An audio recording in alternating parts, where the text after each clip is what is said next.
Le monde est en crise. Je ne vous annonce rien de nouveau. C'est pas simplement le coronavirus qui flotte dans l'air, qui se transforme, qui change de forme. C'est tout ce qu'il y a derrière. Ce n'est là qu'un symptôme. Oui.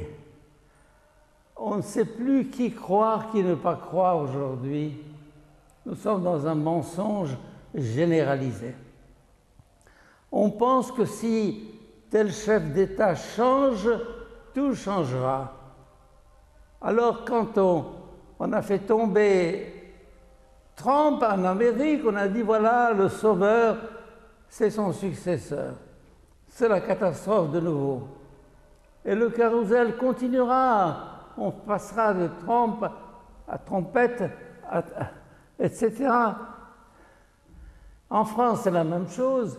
Ailleurs, c'est la même chose. Une corruption généralisée. Un mensonge dans tout ce qui est médias et moyens d'information. La crise est profonde. La crise est profonde.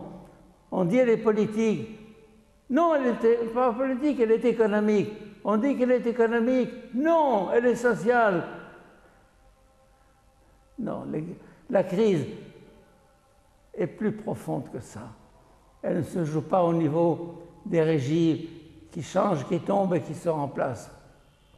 Elle est dedans. Saint Jacques, aujourd'hui, dans son épître, nous dit d'où viennent les guerres, d'où viennent les conflits entre vous. Il se pose la question, n'est-ce pas justement du dedans, de cette espèce d'égoïsme foncier, de convoitise qui nous habite,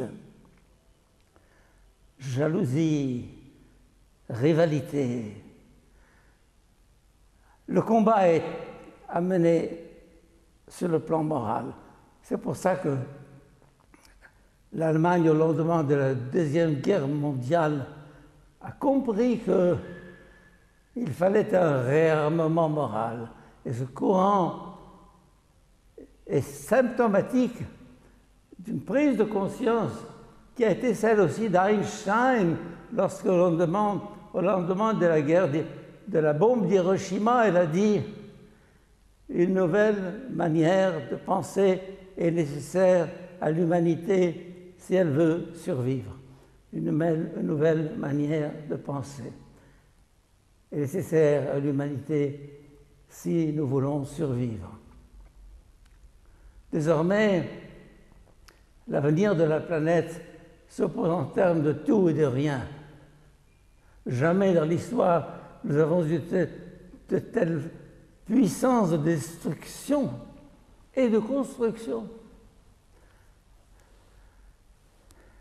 J'ai ici un texte d'Edgar Morin. Edgar Morin est un penseur contemporain, agnostique, que j'aime beaucoup. On l'appelle le penseur de la complexité.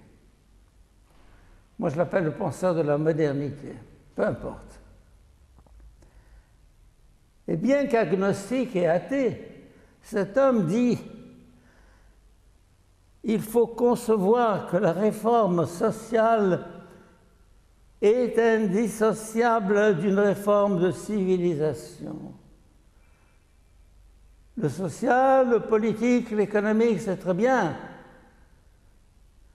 mais c'est la civilisation à repenser. Nous sommes à un tournant de l'humanité. Le tout ou le rien. Une réforme de civilisation, une réforme de vie, une réforme mentale. Et il ne craint pas d'utiliser le mot, une réforme spirituelle. C'est là que je veux en venir. Spirituelle. C'est l'âme qui doit changer. C'est l'homme qui doit changer.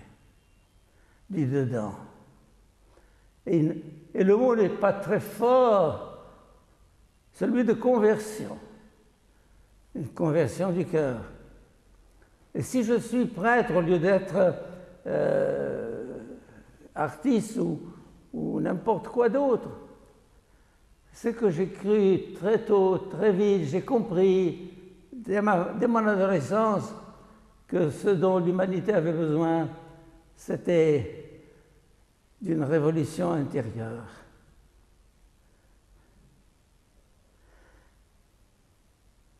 Et Morin continue, la formidable réussite matérielle de notre civilisation a produit un échec moral.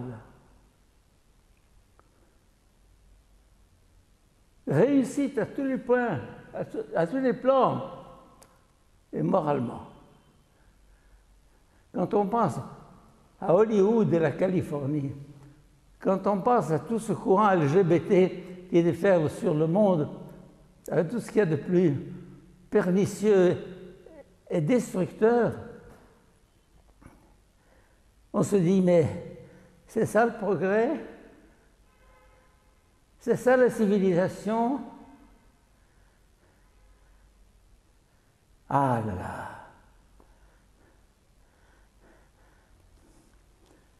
Et Edgar Morin continue, il nous faut remplacer la politique du développement par une politique de l'humanité. Le développement, le développement, le développement. Je connais ça par cœur, je travaille depuis 60 ans dans le développement. Mais quel développement?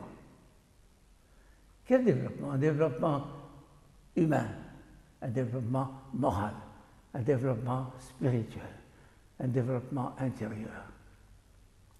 C'est par le dedans que le monde changera.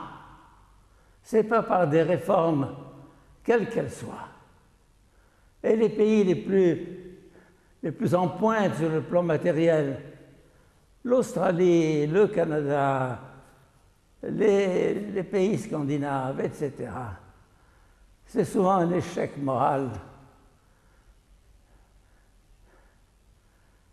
Non. Le Christ a bien compris la chose. Il n'est pas venu comme réformateur politique ni social. Il est revenu pour changer l'homme. Et si je poursuis jusqu'aujourd'hui,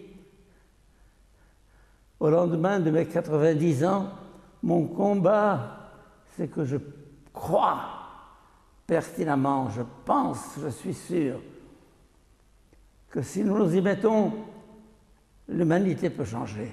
Nous sommes à une bifurcation actuellement. C'est le tout ou le rien.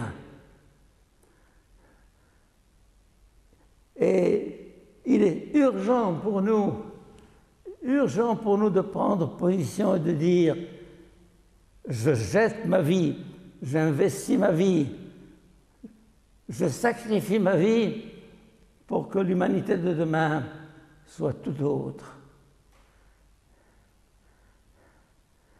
L'ennemi n'est pas seulement extérieur, continue Edgar Morin, mais il est intérieur à nous.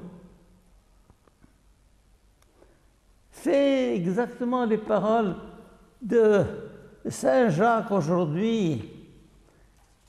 D'où viennent les guerres, d'où viennent les conflits, n'est-ce pas, de ce désir, de cette convoitise, de cet égoïsme qui nous colle à la peau.